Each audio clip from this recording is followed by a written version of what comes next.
The House will come to order. The Pledge of Allegiance this morning will be led by Brooklyn and Dylan Hirschberger from Margaret Carpenter Preschool in Thornton.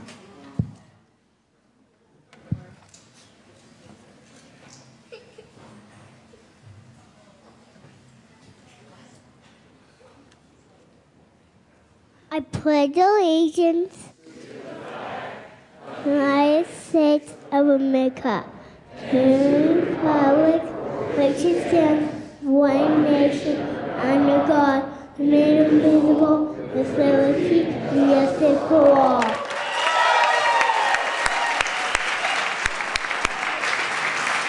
Mr. Kohler, please take the roll. Representatives Becker, Buck, Buckner, Conti, Coram, Court, Okay. Del Grosso, Dorr, Duran, Everett. I gotcha. Representative Everett. Oh. Exum. Fields. Fisher.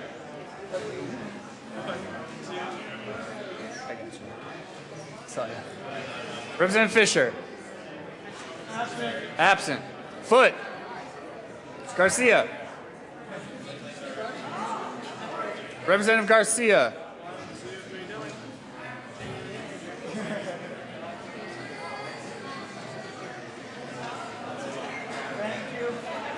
High five? Yeah. Good job.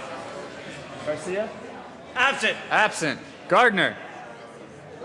Giroux. Janal.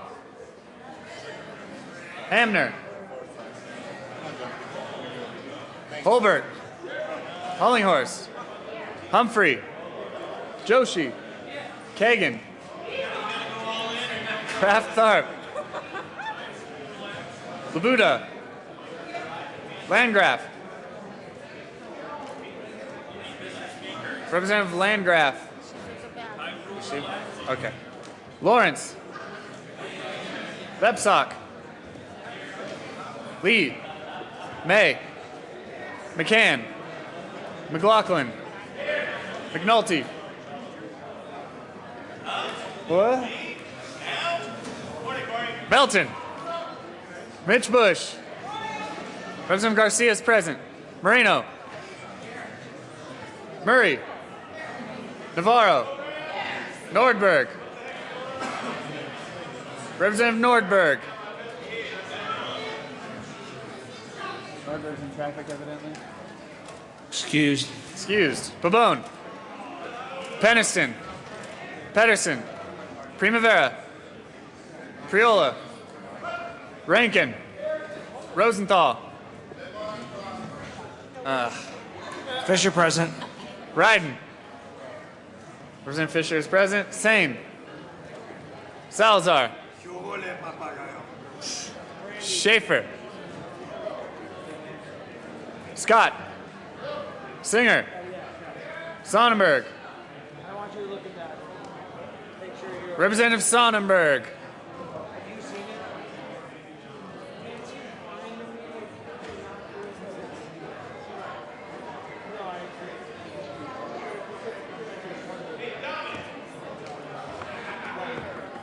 Sonnenberg? He was just in the lobby. I saw his absent. Absent. Stevens.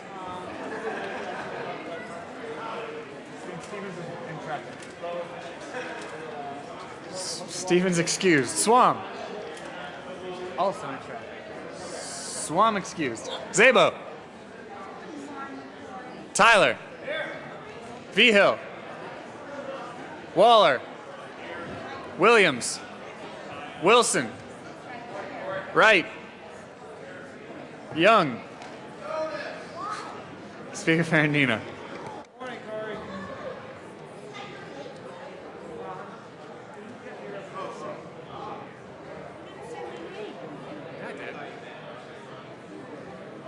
Representative Kraft Art.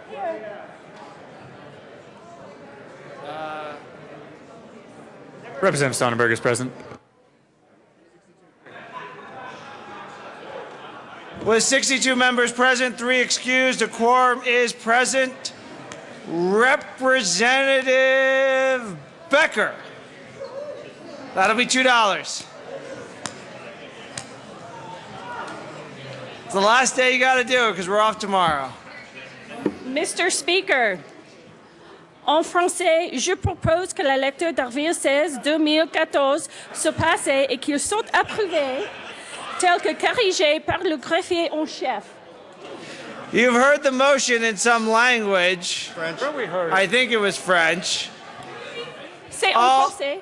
all those in favor say aye. Oui! All those opposed say no. The noes have lost and it's passed. Announcements, introductions. Representative McCann.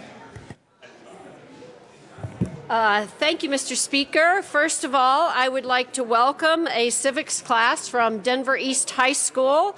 They're up here in the gallery with their teacher, Sean Shehome. Would you help me welcome them?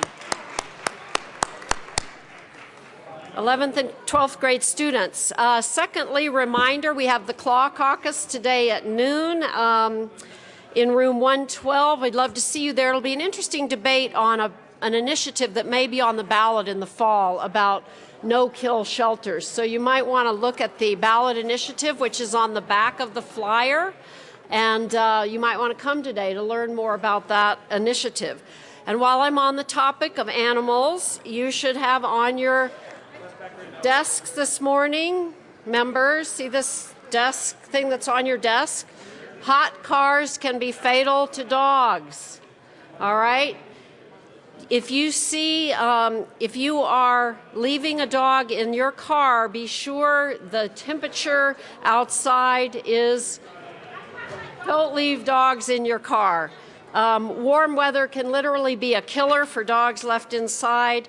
And if you would like to learn more about that, please read the flyer on your desk. Also, there's a website, mydogiscool.com. So don't leave your dogs in the car this summer. Representative Williams. Thank you, Mr. Speaker. And today I welcome Omar D. Blair, the 4th through 8th grade students who will be visiting the Capitol today. And secondly, as you all know, it's National Western Day. And if you are wearing jeans, come by my desk and pay your $10 to enjoy the comfort of your jeans. And the speaker has informed me that if you're wearing jeans and you do not pay your $10, the fine goes up to $100. Yes. So please drop by and pay your $10 for wearing your jeans today. Thank you, Mr. Speaker. And that rule and fine will be strictly enforced. Representative Court. Thank you, Mr. Speaker. Okay, a long Western Day line. My daddy was from Oklahoma, and he always wore bolos. And after he died, I inherited his bolo collection. Anyone who forgot to wear something Western today is welcome to go to our majority office down at the end of the hall and borrow a bolo from the Bolo Lending Library. I've already gotten the best one, but there are many, many still available. So if you would like to wear a bolo today, they are in the Lending Library. Also, I wanted to remind you it's League of Charter Schools Day. And there may be some of the kids here already. It shows many of them won't be arriving till later, but let's just all give a shout out to the League of Charter Schools. Representative Kagan, you're fined $2 for not having a jacket on and won't be recognized till you put your jacket on. Representative Wilson, gotta get a jacket on. Thank you, Mr. Speaker. Gotta get one with the sergeants. Representative Kagan just points out what I was going to make the illustration of up here. When you're not used to dressing country, you just mess up all the time. That's just the way it is. So in light of that fact, ladies and gentlemen, I know many of you don't dress this way very often, and I know most of you have not had the opportunity, but I will give you the invitation. Since you can dress the way the folks do in my part of the world, you're welcome to come ride my mules anytime. I've got small, medium, and large, can fit everyone. You just let me know, we'll do that. It's my pleasure today, colleagues, to introduce a group over here on my right from Florence High School, a group from Florence High School visiting the Capitol today. Please make them welcome. Representative Kagan with your lovely green jacket. Judiciary Committee, howdy. Now, let me explain you something. Now, y'all understand that 1:30 this afternoon, we're going to be down in Judiciary, judiciating, and we're going to dispense some justice here now. And I expect y'all to be there on time to dispense justice in the Judiciary Committee at 1:30 p.m., House Conference Room 112. Don't be late. Representative Waller. Thank you, Mr. Speaker. Members, I move that Representative Kagan speak like that for the rest of the day. Can we have a vote on that, Mr. Speaker? That's a proper motion. All those in favor say aye. Aye. All those opposed, no. The motion is adopted. Representative Wilson. Thank you, Mr. Speaker. Colleagues, you all witnessed how we can limit the vocabulary of a lawyer. Representative Coram. Thank you, Mr. Speaker. Representative Kagan, that was more Southern than Western. I think I would move that be a hanging offense. Representative Vigil. Thank you, Mr. Speaker. I asked to be excused this afternoon at 1:30. I've spoken with the Majority Leader and the Minority Leader. Representative Vigil be excused as requested. Representative Tyler. Thank you, Mr. Speaker. I spoke with the Majority and the Minority Leader by being excused at 3 o'clock this afternoon until 5 or so. Till when? Okay, Representative Tyler be excused as requested. Representative Sonnenberg.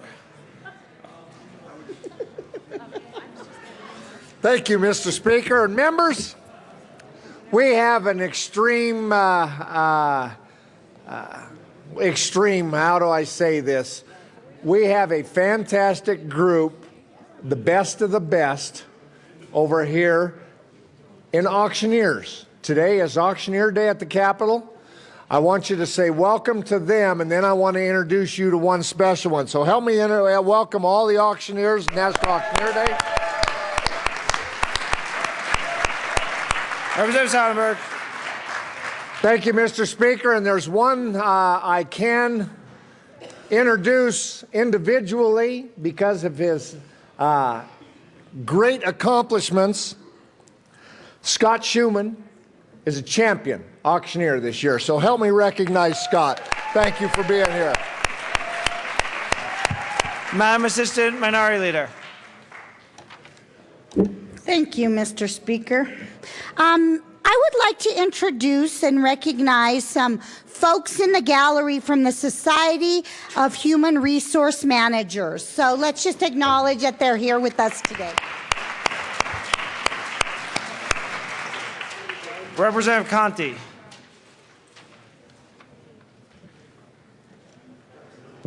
Thank you, Mr. Speaker. If I could have Representative Sherry Giroux please come and join me down at the well, I would certainly appreciate that.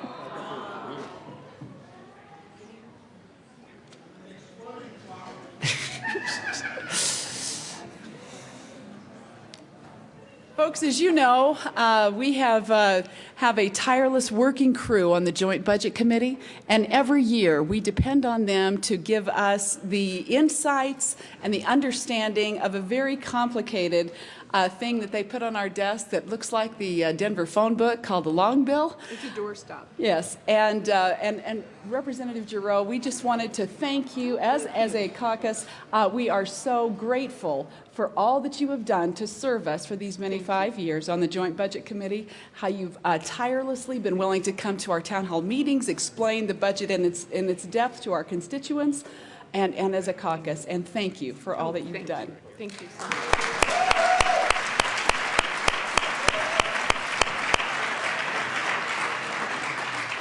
Representative Hamner and the Capitol Choir.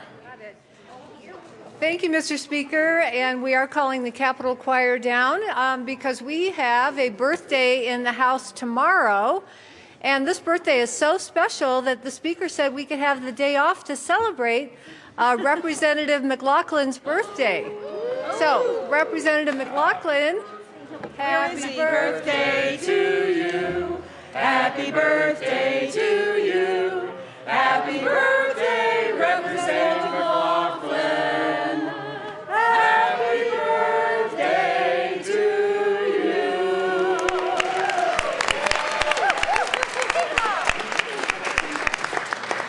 Representative Rosenthal. Thank you, Mr. Speaker. Live long and prosper. So, as members know, on Monday we're having our next Star Trek caucus. I know that sounds, some of you find that amusing, and it is kind of fun. That's the whole goal.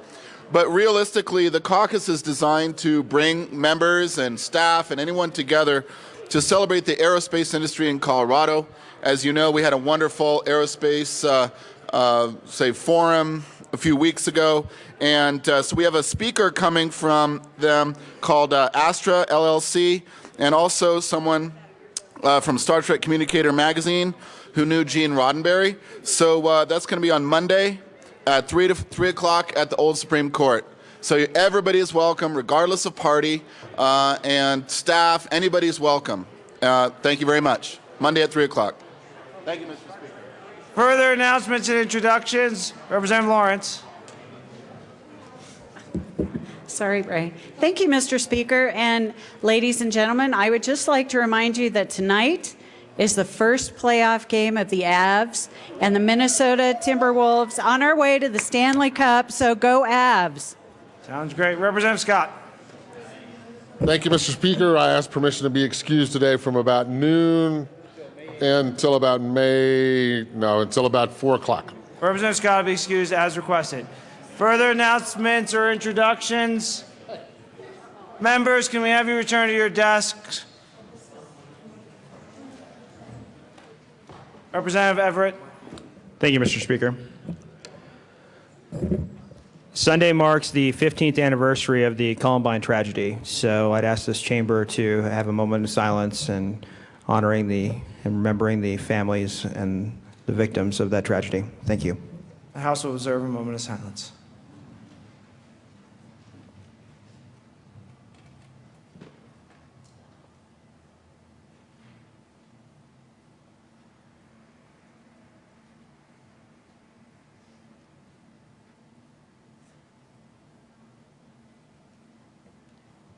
Thank you, members. Thank you, Representative Everett.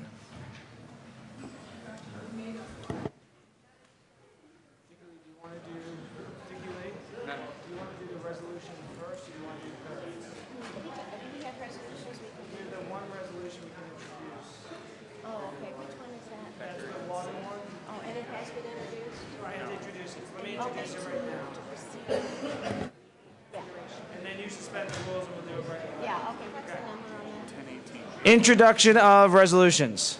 House Joint Resolution 1018 by Representatives Sane and Becker, also Senator Marble, concerning the importance of preserving water supplies for Colorado's agricultural economy. Madam Majority Leader. Thank you, Mr. Speaker. I move that the House proceed out of order for consideration of House Joint Resolution 1018. Can we suspend the rules? Yes, and I also add that I will suspend the rules to do that. Okay. Seeing no objection, the House will suspend the rules for immediate consideration of House Joint Resolution 1018. Mr. Corlo, please read the title of House Joint Resolution 1018. HJR 1018 by Representatives Sane and Becker, also Senator Marble, concerning the importance of preserving water supplies for Colorado's agricultural economy. Representative, who wants to go? Sane. Thank you, Mr. Speaker. I move for the adoption of this joint resolution number 18. And, Mr. Speaker and members, I move for the adoption and request it be read at length. Whereas Colorado is semi-arid with annual precipitation of less than 20 inches per year for most of the state, which means that agriculture requires irrigation to maximize productivity. And whereas agriculture contributes about $40 billion to Colorado's total economy and is the dominant sector of the economy both in jobs and productivity for many rural counties. And whereas more than 85% of Colorado's water use is for agriculture, but a growing amount is required for municipal and industrial uses. And whereas Colorado's population is projected to nearly double by 2050, and while water demand for municipal and industrial uses is not expected to double during that time due to increases in efficiency and water conservation, municipal and industrial demand is expected to increase by about 50%. And whereas the Colorado Water Conservation Board has been conducting a statewide water supply initiative to study current and projected water supplies, demands, and projects and processes that can be used to meet those demands. And whereas preliminary indications from the statewide water supply initiative are that water demands for municipal and industrial uses by 2030 will increase by at least 600,000 acre-feet of water and perhaps by as many as 800,000 acre-feet, and that currently identified projects and processes to meet these future demands will meet only about 80% of that increase, leading to a gap of at least 120,000 acre-feet. And whereas often the first and easiest source of water for growing municipalities is the purchase of agricultural water rights and their subsequent change to municipal use, which leads to the permanent dry-up of farms and ranches and devastating impacts on rural economies, the so-called buy and dry option. And whereas the statewide water supply initiative estimates that by 2050, Colorado may lose between 500,000 and 700,000 acres of currently irrigated farmland.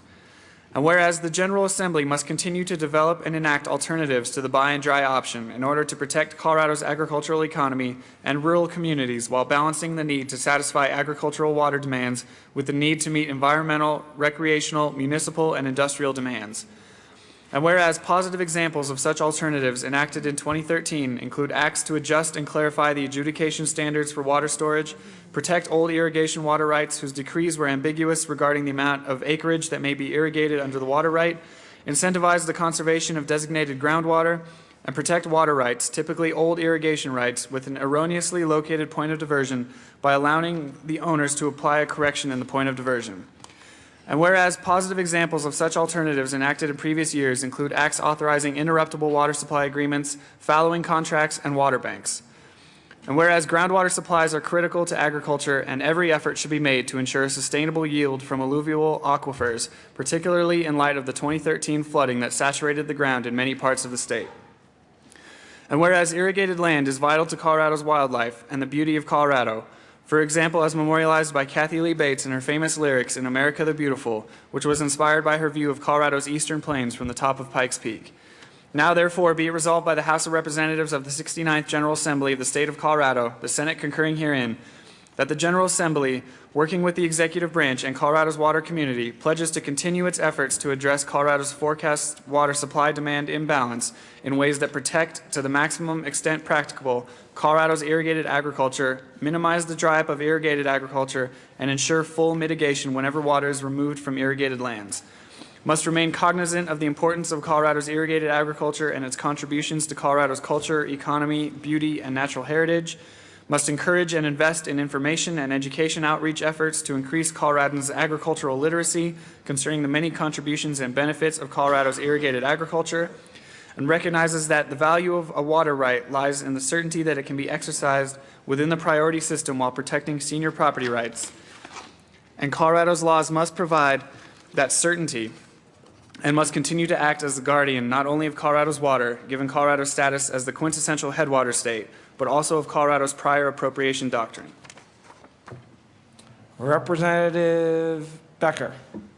Thank you, Mr. Speaker, and thank you, Representative Sain, for bringing this resolution. Many of you may not know, but I have a district that is largely on the western slope. It extends from Mount Evans all the way to the Wyoming border, and it's largely agricultural. I'm also the daughter of a farmer, and agriculture has been in my family for a long time. So I'm happy to have the opportunity to join Representative Sain in sponsoring this resolution.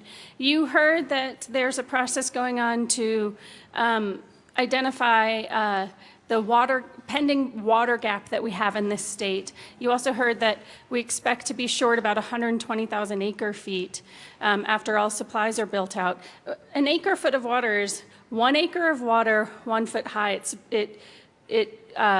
will be enough water for about 5 households for a year. So that's by 2040 about 500,000 households that we expect to have in Colorado, but we don't actually have the water supplies for it. So I support the process that the state is undergoing to identify these water needs, and I also support the effort to minimize the use of agricultural buy and dry. Our agricultural lands are part of our economy, our heritage, the beauty of the state. So I just want to say that I pledge to join in the search for water supply solutions that will help preserve our state's irrigated agricultural tradition, ensure that our limited water resources are used in an efficient manner, and guarantee protection of Colorado's unparalleled natural beauty. So I ask you to join me today in supporting House Joint Resolution 1018. Representative Singh. Thank you, Mr. Speaker. And I'd like to thank this body for its leadership on this issue, both last year and this year as well. But this resolution did pass unanimously last year in this House because I think we recognize that water is the lifeblood of our state. And when settlers first came out here, before it was a state, when it was a territory, there was a misconception that the rains followed the plows. So if you stuck your plow in the ground, you'd have this artesian well spring up. And that was obviously untrue, especially when we hit a drought period. And a lot of folks that came out here with their 140 acres and a mule went bankrupt and had to leave Colorado. So we learned an important lesson then. And now I'm proud to say, especially in my district, we use water 7 times over. And that's an amazing achievement because the river used to dry up on the Platte. In fact, the Platte was described by some of our explorers as that muddy, no-good river. It didn't do anything for us because it was dry most of the time, but now it flows all the way to Kansas and Nebraska. And that's the farmer that was able to do that, to invest in infrastructure and be conservative stewards of the land and the water. And so what has happened now is Colorado is the paradise that our first governor envisioned. It is a paradise of green that feeds not only Colorado, but most of the world. Weld County, for example, is the 10th largest agricultural producer of goods in the nation. And that's really quite a wonderful achievement.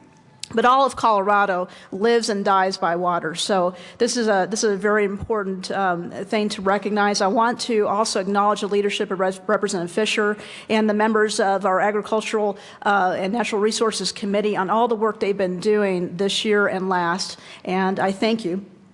And I'll leave it for other members to have a word. Representative Mitch Bush. Thank you, Mr. Speaker. Thank you, representatives, for bringing HJR 14-1018. I rise in strong support. I represent 2 headwaters counties. The headwaters of the Eagle River and the headwaters of the Yampa River are in Routt County. In Routt County, we have a very strong ranching, both cattle and sheep, and also hay production and a few other commodity crops.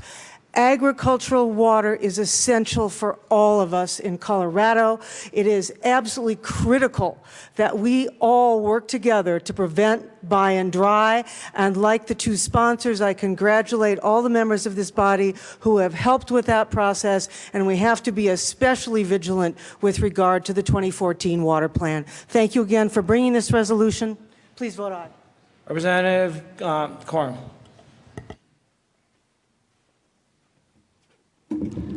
Thank you, Mr. Speaker, and thank the sponsors for bringing this resolution forward. This is something that truly is at the forefront in Colorado. As you all know, I'm that simple country legislator from western Colorado, but that's where 80% of the water is. And they're through Trans Mountain diversions or the new TMD, they call it now. I don't know why, but that's what it is. About 400,000 acre-feet of water is moved to the Front Range. What you need to understand is I truly believe that 400,000 acre-feet of water is truly in danger because most of those are junior water rights. And City of Las Vegas just spent $1 billion lowering their inlet into Lake Mead. Lake Mead continues to go down. But I assure you, if there's $1 billion to build a tunnel, there is a lot of money for attorneys. So I think the assault will be on very, very soon. Our JBC had the wisdom to put some money in this year for legal fees to fight those. But there's something that we can do right here in this body, and I want to thank this body. During the long bill, Representative Sonnenberg and I introduced an amendment to put $5 million into the removal of the phreatophytes. The Senate did not have the wisdom to keep that. But what you need to understand is we've heard various figures, but probably the median figure that I've heard on the South Platte alone, the removal of those phreatophytes, which would be salvaged water, is 250,000 acre-feet of water. That's half of our projected storage. The Colorado River, all the rivers on the western slope, basically below 6,500 feet, are now forests of tamarisks. We're doing what we can. We're using the beetles. We're taking them out. But we really need to address this problem. This is a serious problem that we need to address. We also need to look at storage.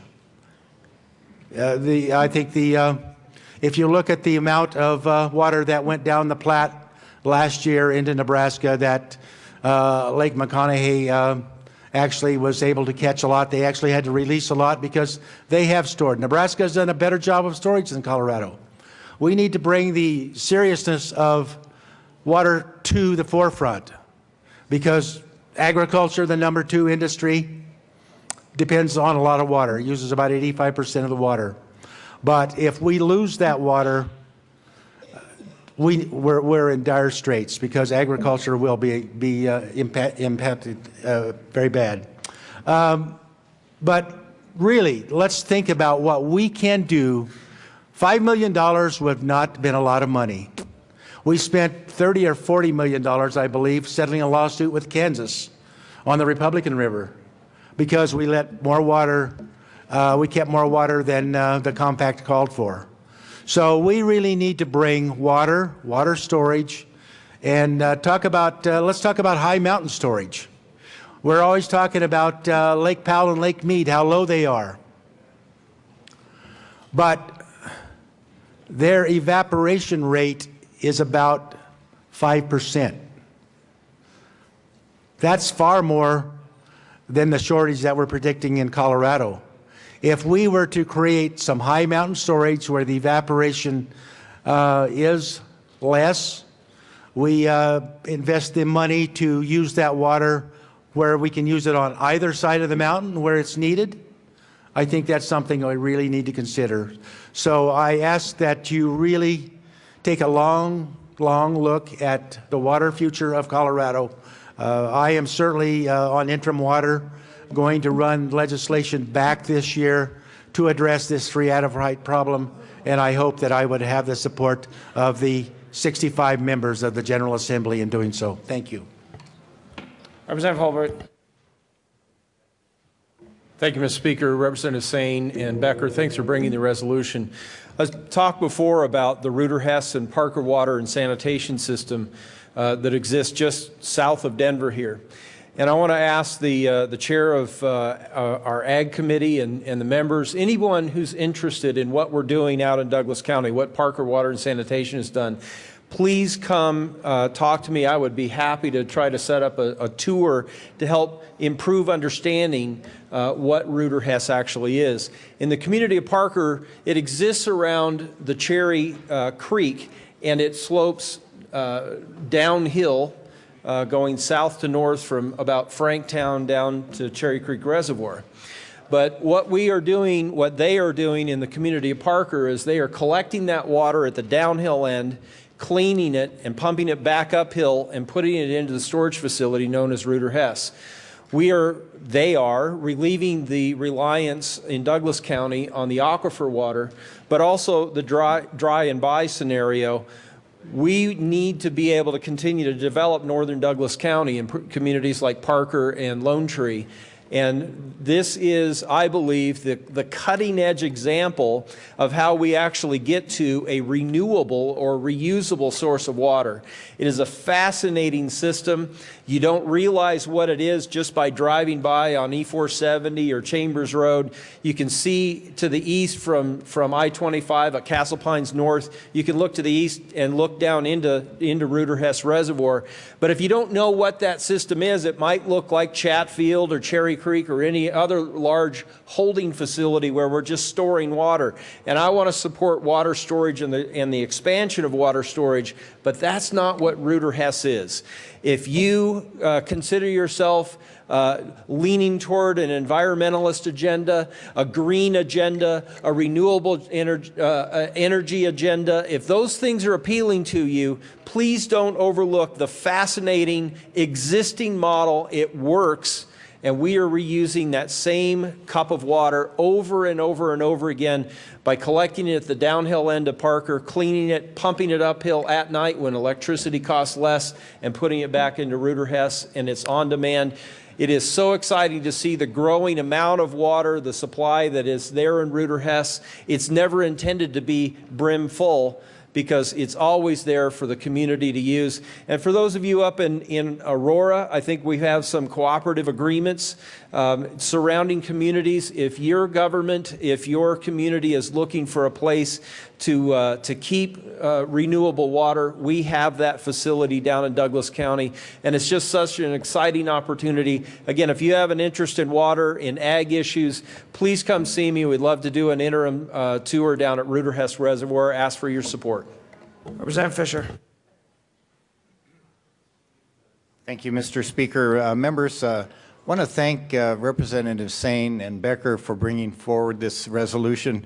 I think it's a great thing to have reminders periodically about the importance of water in Colorado's economy. And this will be my 8th year in the legislature now. I'll be stepping down this next year. And I think one of the greatest things I'll take away from this experience of representing the citizens of Colorado in the state legislature is the amount of information and knowledge I've gained on water issues over these 8 years.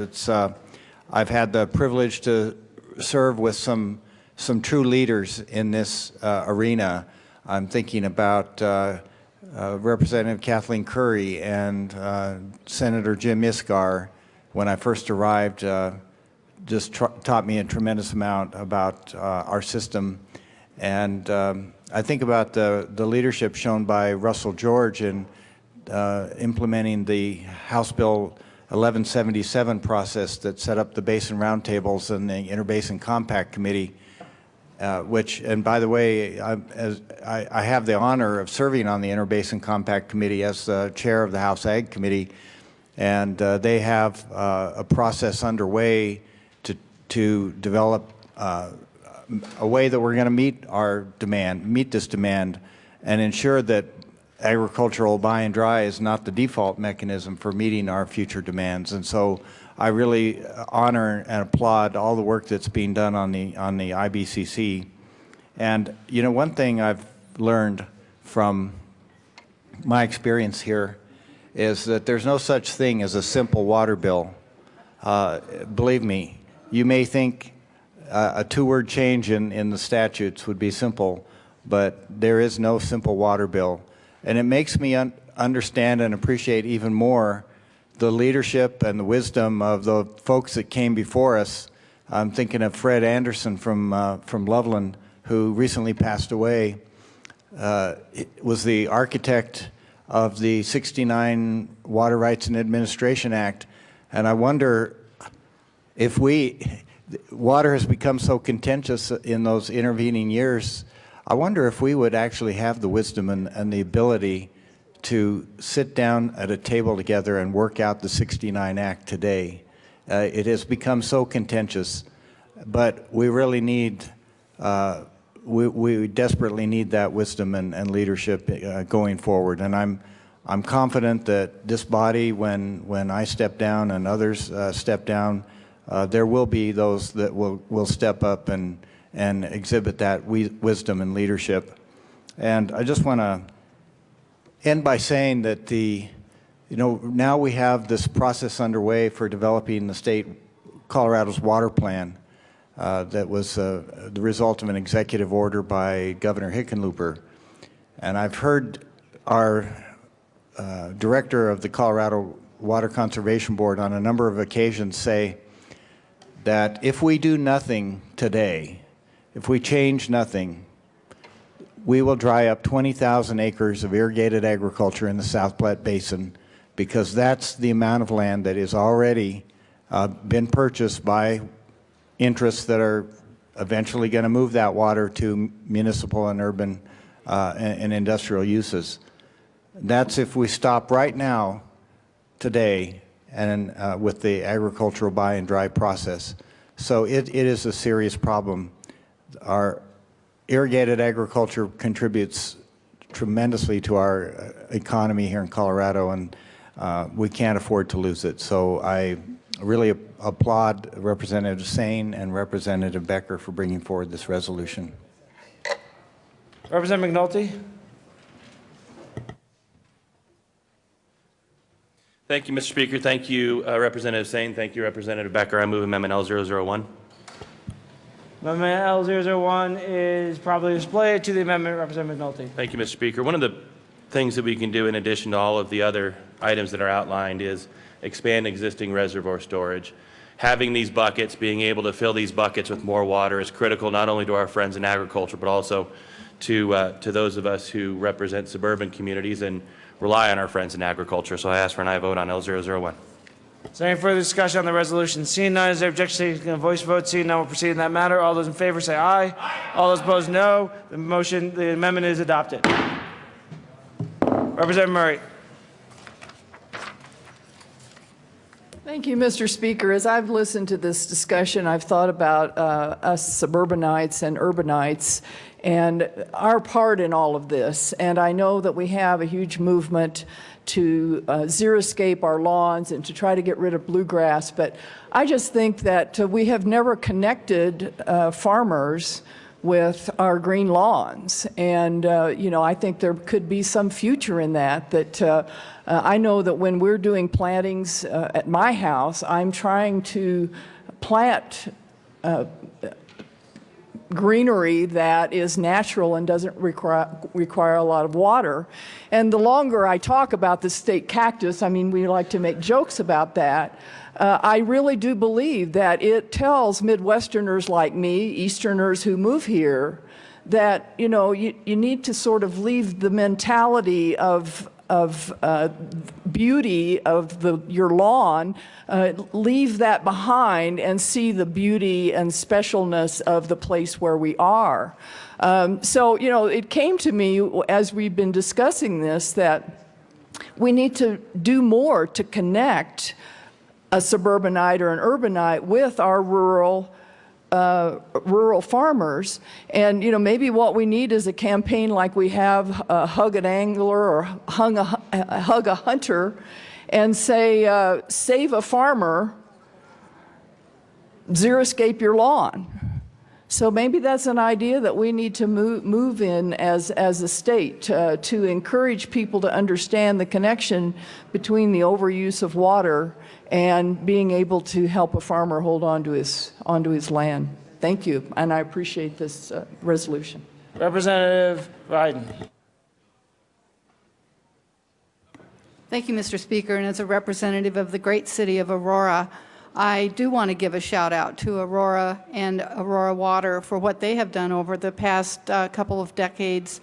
I think they've pioneered some of the innovative ways that we can avoid the buy and dry concept, and are recognized around the world for the Prairie Waters Project, which is reusing and recycling water and being as efficient as possible. So thank you, members. I appreciate it. If you would like to come to Aurora and see our fabulous water operation, I would love to have you. Just a reminder to members, we have two additional resolutions to do today. We have floor work to be done, and if you want to be done before midnight tonight, I would ask we go a little quicker on these resolutions. Representative Sane. Thank you, Mr. Speaker, and I will move L002 and ask that it be properly displayed. One sec. The amendment is properly displayed. Please continue, Representative Sane. Thank you, Mr. Speaker. Just briefly, this was supposed to be added to the end of the resolution, and this does add that language to the end. Thank you. Is there any objection to the amendment? Seeing none. Is there objection taken a voice vote? Seeing none, we'll proceed on that matter. All those in favor say aye. Aye. All those opposed, no. The amendment is adopted. Representative Schaefer. Thank you, Mr. Speaker. Members, as I've learned more and more about water since being down here and talking to constituents in my area, in suburbia, people have the attitude, well, this isn't our problem along the Front Range. This is the Western Slope problem. Well, this is wrong. And Representative Rankin yesterday and I were able to sponsor a water plan breakfast, and I know a lot of you weren't able to attend. But one thing important to know, that 80% of our water comes from the Western Slope. Yet guess who uses 80% of the water? It's us on the Front Range and in the cities and suburbs. So Representative Fisher mentioned the water plan. You can go to World Wide Web coloradowaterplan.com, especially those of us on the Front Range and in the cities and the suburbs that don't know a lot about this. Let's learn about it. It's our responsibility for the future of our state. So I want to thank Representative Saines and Representative Becker for educating us on this very important matter. Thank you. Seeing no further discussion, the question before the House is the adoption of HJR 1018. Is there objection taken a voice vote? Seeing none, we'll proceed in that manner. All those in favor say aye. Aye. All those opposed, no. HJR 1018 is adopted. Representative Sain. Thank you, Mr. Speaker. I move that the current roll call of the House be added as co-sponsors of Joint Resolution 14-1018. Seeing no objection, the current roll call will be made co-sponsors of House Joint Resolution 1018. We will proceed to our next order of business, third reading of bills, as we wait for the Senate to get their act together and send us some resolutions. Mr. Cole, please read the title of House Bill 1015. House Bill 1015 by Representative Kraft, Arpels, Senator Kirk, concerning extension of transitional jobs program in connection with making and reducing appropriations. Madam Majority Leader. Thank you, Mr. Speaker. I move for the adoption of House Bill 1015 on third reading and final passage. Seeing no discussion, the question for the House is the passage of House Bill 1015 on third reading and final passage. Mr. Cole, please open the machine and members proceed to vote.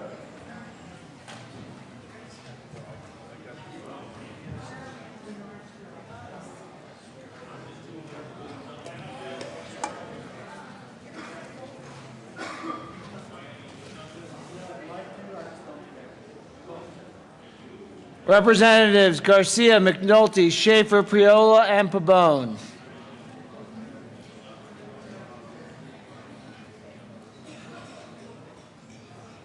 Close the machine. With 39 aye votes, 26 no votes, 0 excused, and 0 absent, House Bill 1015 is passed. Co-sponsors.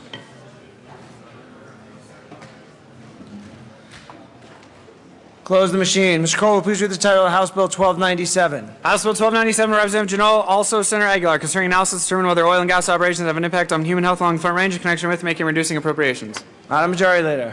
Thank you, Mr. Speaker. I move for the adoption of House Bill 1297 on third reading and final passage. Seeing no discussion, the question for the House is the passage of House Bill 1297 on third reading and final passage.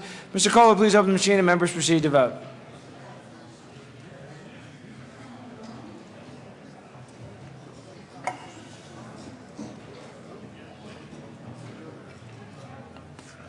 Representative Ryden.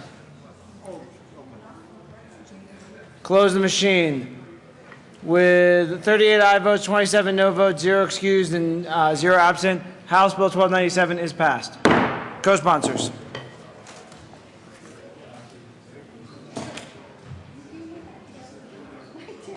Close the machine. Mr. Cole, please read the title of Senate Bill 158. Senate Bill 158 by Senator Stedman and Jones, all sorts of Hillinghorst, concerning the harmonization of statutory recall election provisions with recall provisions of the state constitution reflect the manner in which contemporary elections are conducted in connection with aligning circular regulation, petition requirements, initiative, referendum, circular, and petition requirements. Majority Leader. Thank you, Mr. Speaker. I move for the adoption of Senate Bill 158 on third reading and final passage. Seeing no discussion, the question for the House is the passage of Senate Bill 158 on third reading and final passage. Mr. Cole, please open the machine and members proceed to vote.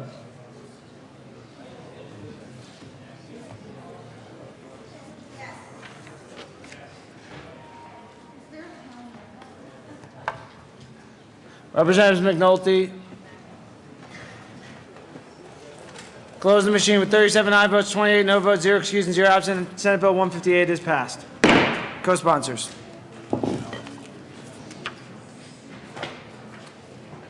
Close the machine. Mr. Kohler, please read the title of the House Bill 1102. House Bill 1102, Representative Pendleton, also Senator Kirk, concerning gifted education programs in public schools in connection with making an appropriation. Madam Majority Leader. Thank you, Mr. Speaker. I move for the adoption of House Bill 1102 on third reading and final passage.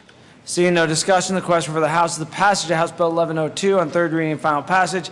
Mr. Kohler, please open the machine and members proceed to vote.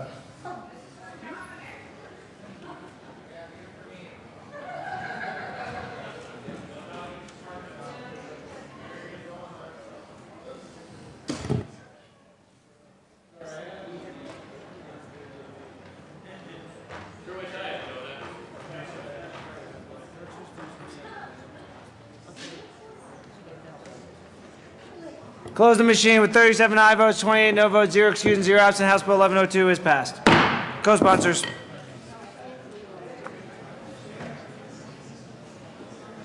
Close the machine. Mr. Kohler, please read the title of House Bill 1287. House Bill 1287, Representative Young, also Senators Nicholson and Lambert, concerning the use of monies in public school capital construction assistance fund to provide emergency financial assistance to public school facilities that are damaged and declared disaster emergency. Madam Majority Leader. Thank you, Mr. Speaker. I move for the adoption of House Bill 1287 on third reading and final passage. Seeing no discussion, the question for the House is the passage of House Bill 1287 on third reading and final passage.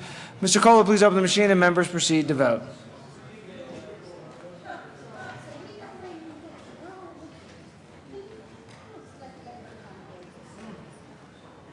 Close the machine with 65 aye votes, 0 no votes, 0 excused, and 0 absent. House Bill 1287 is passed. Co-sponsors.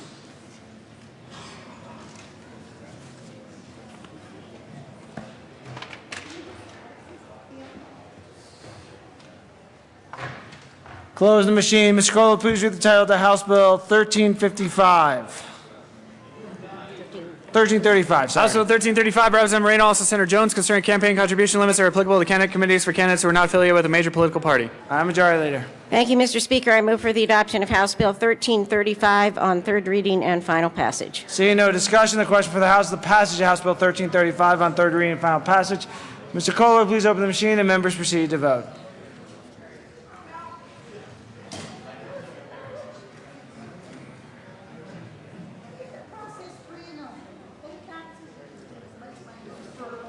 Representatives Buck and Waller.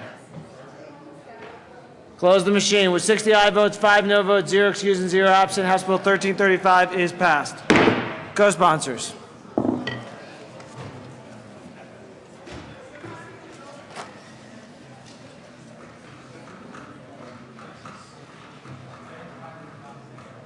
Close the machine. Madam Majority Leader. Thank you, Mr. Speaker. I move that the House proceed out of order for consideration of Senate amendments to House bills. Seeing no objection, the House will proceed out of order for consideration of Senate amendments to House bills. Madam Majority Leader. Thank you, Mr. Speaker. I move to lay over House Bill 1149 at the request of the sponsor until May 9. Seeing no objection, House Bill 1149 will lay over till May 9th on the request of the sponsor. Mr. Kohler, please read the title of the House Bill 1130. House Bill 1130 by Representative McCann, also Senator Ulibarri, concerning disposition of monies charged to borrowers for costs to be paid in connection with foreclosure. Representative McCann. Thank you, Mr. Speaker. And don't worry about 1149. We have another bill coming with Representative Conti to do what that bill did. Okay, so 1130, Mr. Speaker, I move that the House concur in the Senate amendments to 1130. Please explain what the useless body did. Yes, I will. And actually, it looks like they did a lot, but I'm actually the one that prepared the amendments, so.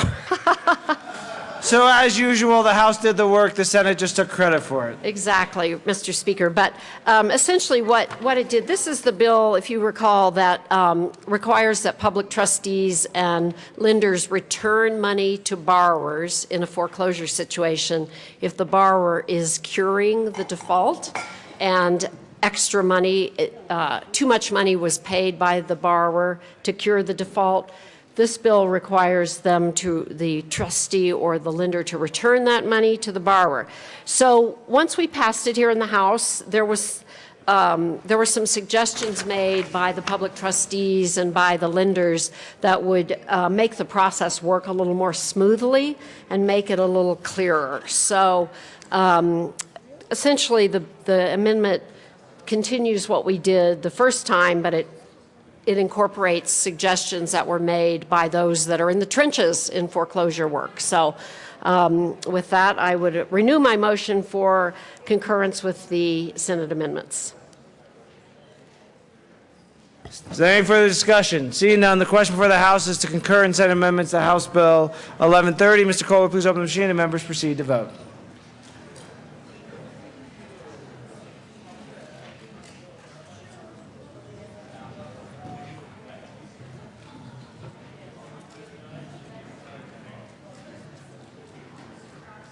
Representative Becker.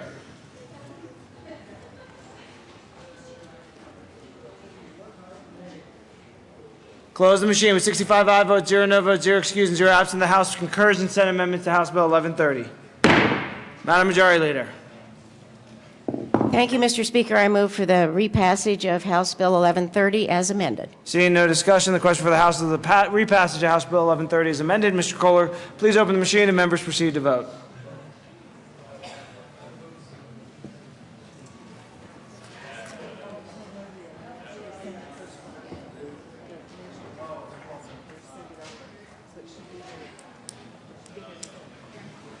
Representatives Pabon and Gardner. Close the machine with 65 aye votes, 0 no votes, 0 excused, and 0 absent. House Bill 1130 is repassed. Mr. Kohler, please read the title of the House. Oh, co-sponsors. We can close the machine now. Mr. Kohler, please read the title of House Bill 1295. House Bill 1295, Representative McCann, all Senator Yieldberry, considering residential mortgage foreclosures in connection with requiring a single point of contact and prohibiting dual tracking. Representative McCann. Thank you, Mr. Speaker, and thank you for your vote on 1130. And now I would ask that the House concur in the amendment to 1295 by the Senate. Please explain what the Senate did to this one. Hopefully you did all the work and they just took credit like last one. That is correct, Mr. Speaker. Good. And actually, this was a very minor amendment that was requested by the Bar Association to make it clear that lenders or servicers who are in compliance, who are exempt from compliance by federal regulation or the CFPB rules will be deemed in compliance with this section.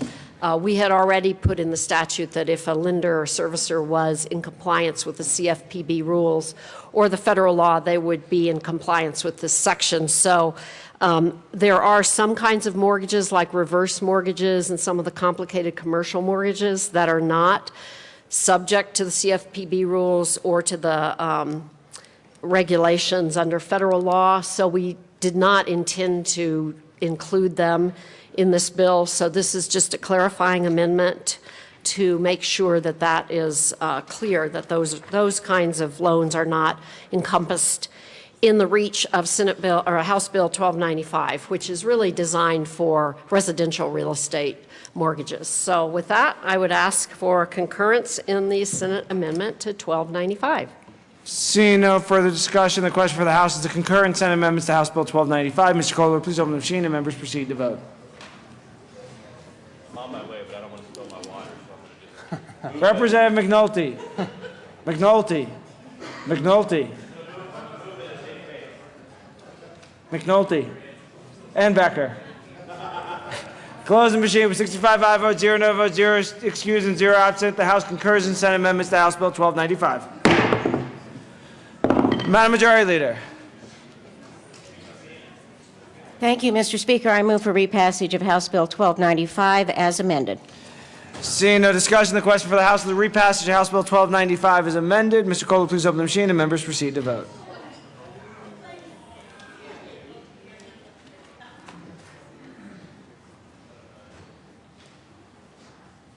Representative Pabon. Pabon. Pabon. Close the machine with 38 aye votes, 27 no votes, 0 excused, and 0 absent. The House repasses House Bill 1295 as amended. Co-sponsors.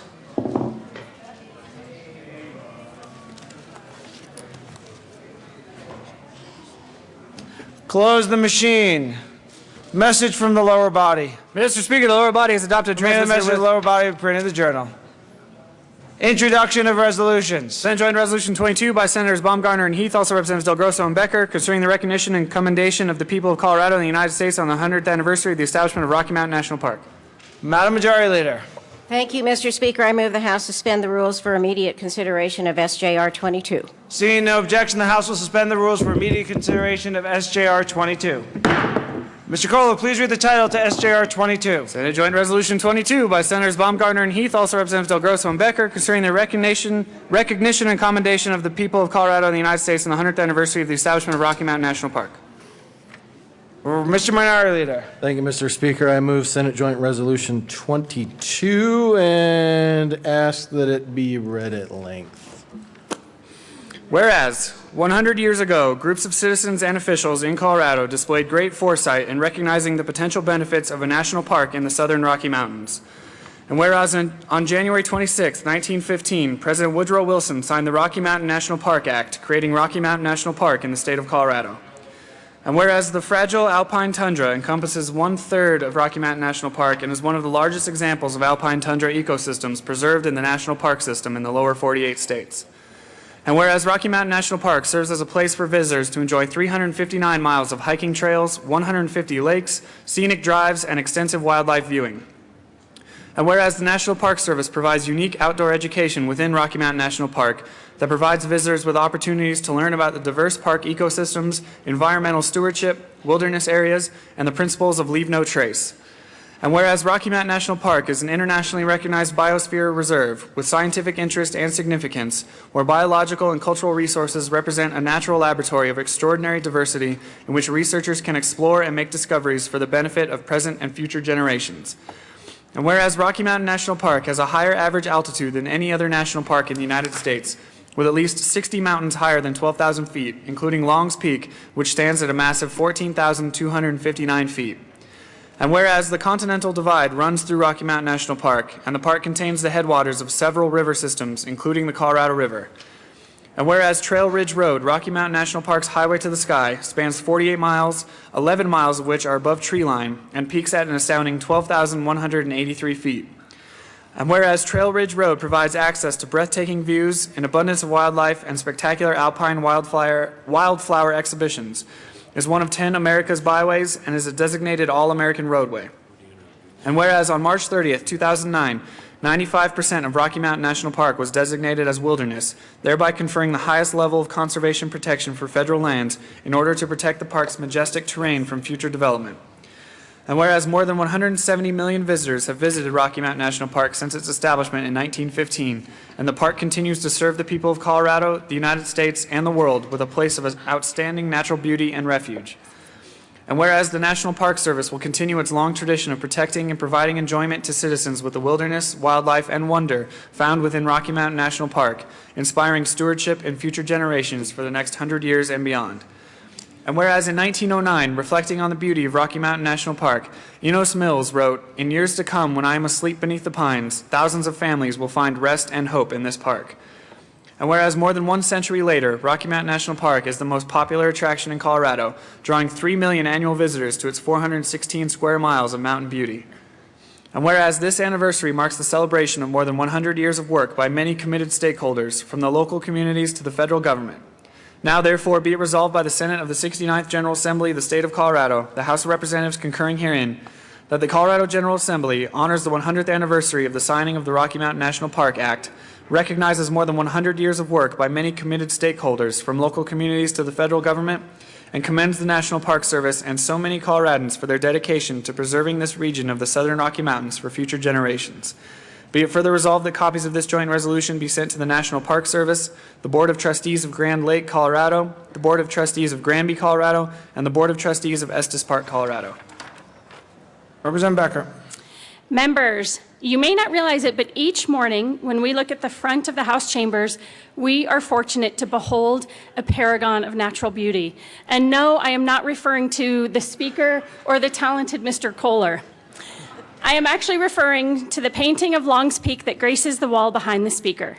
For the past 25 years, each morning, as we enter the chambers, we've had the pleasure of viewing Merrill Mahaffey's spectacular painting of Long's Peak and looking directly into the heart of Rocky Mountain National Park.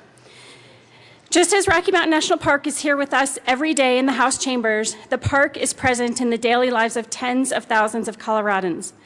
Every year, thousands of people from across the globe experience Rocky Mountain National Park by hiking or backpacking the park's 349 miles of trails, riding horses, camping in its forests, or fishing in its lakes and streams.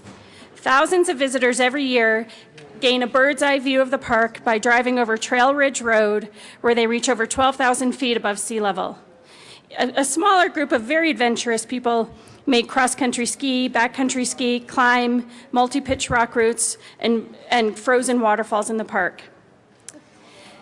Many future generations will continue to enjoy the benefits provided by Rocky Mountain National Park.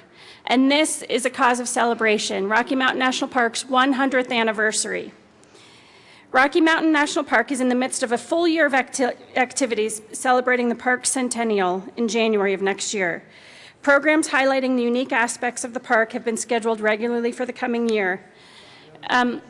We all have personal stories to share about Rocky Mountain National Park and have probably spent many enjoyable hours with our families and friends there. The national parks have been called America's best idea.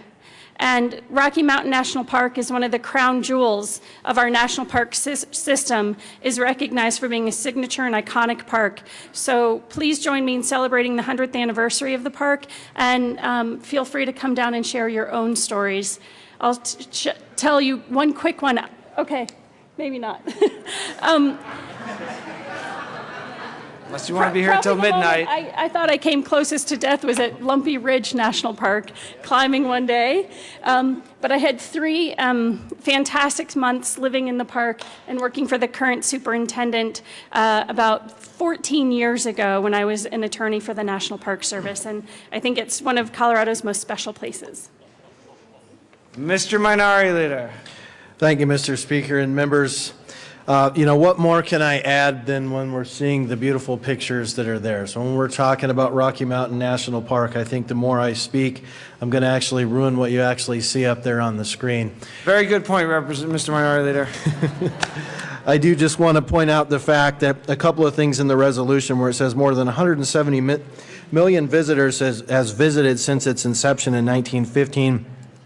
And over 3 million annual visitors come here. And so the economic impact that this park is able to do for the state of Colorado with the visitors and those coming from outside the state is just immense. And that is something that was a little sad to see this last year when the federal government decided to use Rocky Mountain National Park as a political football and close the doors of a national park, and then basically that had an impact on the economy up there. But I do want to recognize that if you're going to come visit Rocky Mountain National Park, that the probably most beautiful view that you will actually see is if you take Highway 34 through Loveland and then go up into Estes Park and access the park through that entrance is probably the best view that you will get, and you'll probably enjoy the park a little bit more. If you take that entrance. And so I'm just saying, Mr. Speaker. So with that, I urge an aye vote on Senate Joint Resolution 22. Representative Janal. Thank you, Mr. Speaker. And I, too, rise in support of Senate Joint Resolution 22. Rocky Mountain National Park is in Larimer County. I represent Fort Collins. And I can't tell you the many days that I've driven up there for day hikes or snowshoeing, cross-country skiing, or for longer backpacking trips. And it's one of the most awesome national parks that we could have in this country, and I am so glad that you two brought this resolution forward. Thank you so much. Representative Conti. Thank you, Mr. Speaker. Colleagues, many of you have heard the stories that I have shared about the period of time that we had to leave Colorado, that I affectionately term my tour of duty east. And during that time, we would have various vacations and so forth where we'd get to return to Colorado. And I can honestly attest that when you need that Colorado fix and to enjoy the grandeur and the beauty of this state, there is no better place to do it than Rocky Mountain National Park. So I rise in strong support and thank you for bringing this resolution. Is there any further discussion? Seeing none, is there objection to taking a voice vote? Seeing none, we'll proceed in that manner. All those in favor of SJR 22 say aye. Aye. All those opposed, no. SJR 22 is adopted. Mr. Minority Leader. Thank you, Mr. Speaker. I move that the current roll call be added as co-sponsors. Seeing no objection, the current roll call will be made co-sponsors of SJR 22. Representative Becker. Mr. Speaker, I'd like to introduce several distinguished guests who are with us today from Rocky Mountain National Park and the nearby communities. From Rocky Mountain National Park, Park Superintendent Vaughn Baker, Richard Federchak, Kyle Patterson, and Barbara Scott. From the town of Ground Lake, we can hold the applause till afterwards, Mayor Judy Burke and Kathy Lewis, Grand Lake trustee. From the town of Estes Park, Town Administrator Frank Lancaster and Mayor Bill Pinkham. Rocky Mountain Conservancy Executive Director Charles Money, and Grand County Commissioner James Newberry.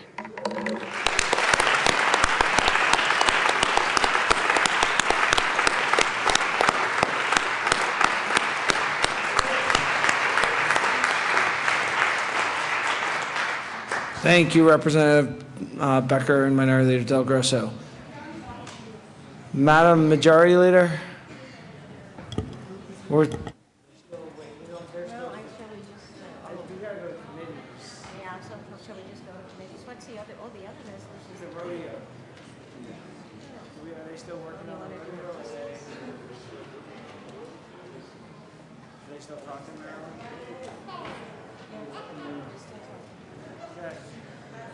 Members, we were supposed to have the rodeo resolution from the Senate.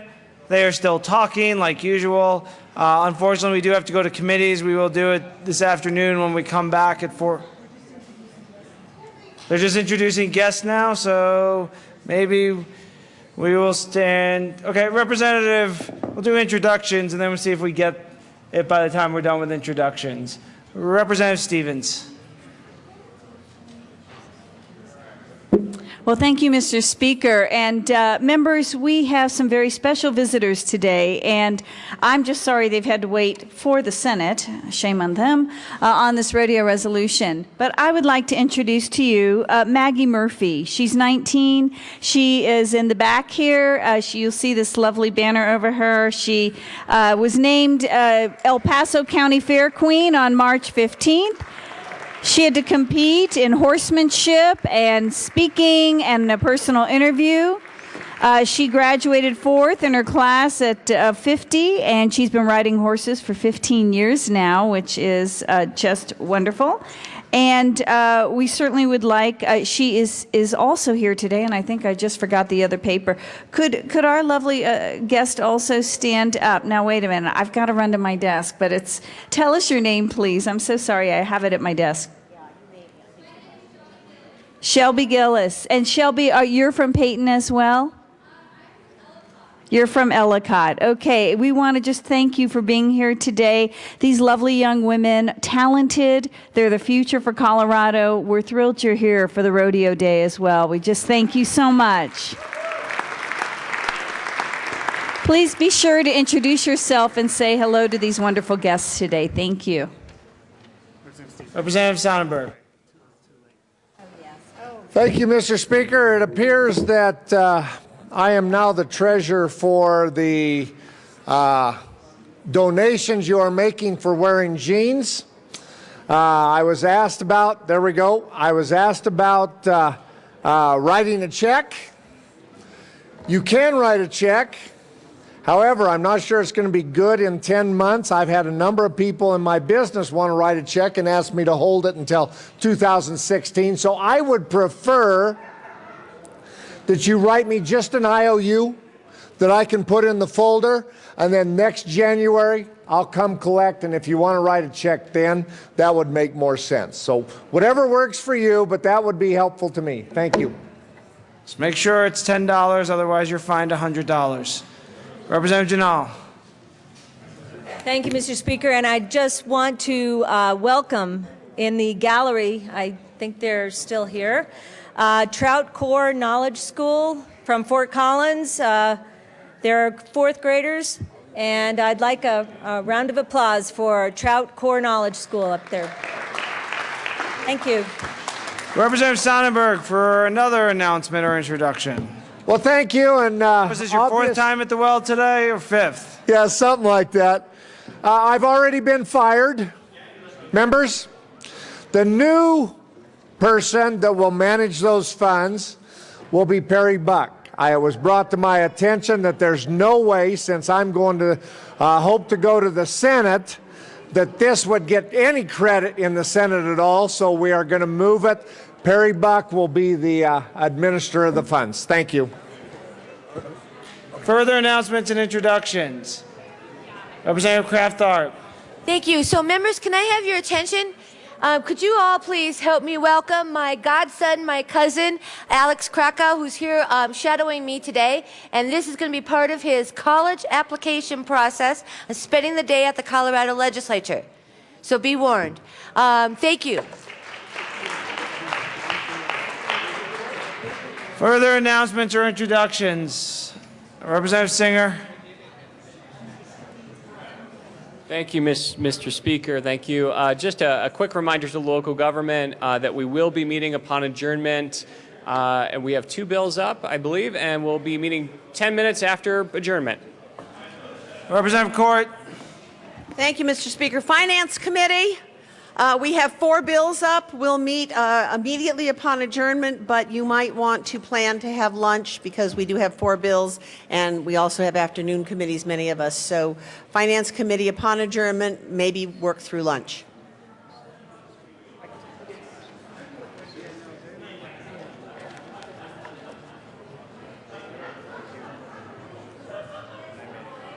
Representative Tyler. Thank you, Mr. Speaker. And Transportation and Energy Committee, upon adjournment, we have one really, really good bill, and we expect that it will move very, very fast so you can have lunch on your own. Further announcements or introductions. Members, we will, unfortunately, the Senate is actually still debating the resolution and doing an introduction as they debate the resolution, which is at least against our rules. They don't follow rules over there. So we are going to recess, go to morning committees. The House will come back at 4 p.m. this afternoon. So committee chairs, make sure you are done by 4 p.m. today. Madam Majority Leader? Recess till 1. Thank you, Mr. Speaker. I move that the House stand in recess till 1 p.m. this afternoon. Seeing no